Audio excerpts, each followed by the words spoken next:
कोणत्याही मंदिरात जाऊन सायंकाळी कोणत्याही म्हणजे शिवमंदिरात जाऊन काय करायचं आहे, बेलाची 11 पाने आपण त्या पिंडीवरती व्हायची आहेत.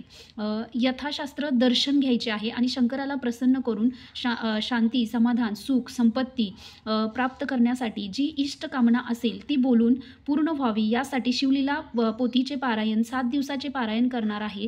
तरी हे कार्य भगवान श्री शंकराने पूर्ण करून घ्यावेत अशी प्रार्थना करावी आणि शंकराच्या मंदिरात किंवा आपल्या घरी येऊन रात्रीच्या भोजनाच्या वेळेस शिवलीला अमृत पोथी शुचीभूत होऊन वाचावी.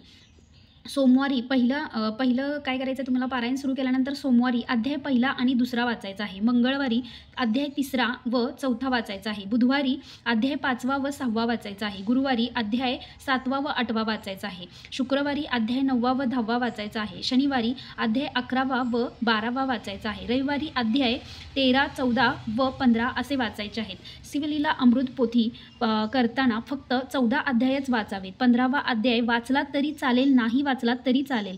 15वा अध्याय शिवलीला अमृतकर श्रीधर स्वामीकृत आहे. रविवारी रात्री मिष्टान्नाचे जेवण नैवेद्य शंकराला दाखवावा आणि तेच उद्यापन असते. आणि इथून आपण प्रारंभ करणार आहोत.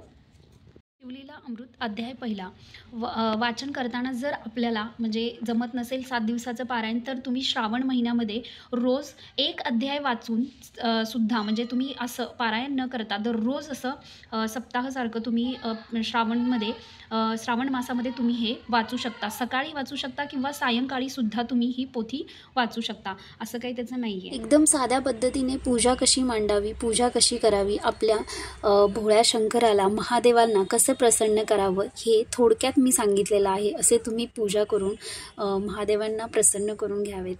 आणि श्रावण महिन्यामध्ये जास्तीत जास्त ओम नमः शिवाय या नामाचा जप करा. धन्यवाद.